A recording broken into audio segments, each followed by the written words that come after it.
মুরিদ হওয়া ফরজ, পীরের কাছে মুরিদ হওয়া ফরজ। যাহারা পীরের কাছে মুরিদ হয় নাই তাহারা আমানুই হয় নাই। মুমিন তো অনেক পরের বিষয়।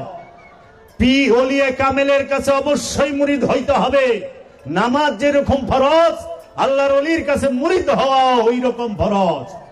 আল্লাহর রসুলের কাছে বায়াত গ্রহণ করা ফরজ। বায়াত না হইয়া ইবাদত হয় না। যারা বায়াত না হইয়া ওলির কাছে মুরিদ না হইয়া ইবাদত করে তারা নিজের ইচ্ছা মতো করে, রসুলের ইচ্ছা মতো করে না।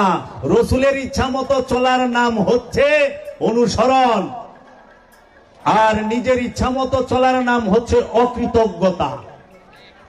এর জন্য যাহারা নিজের ইচ্ছায় চলে তাহারাই জাহান্নামী, তাহারাই শয়তান।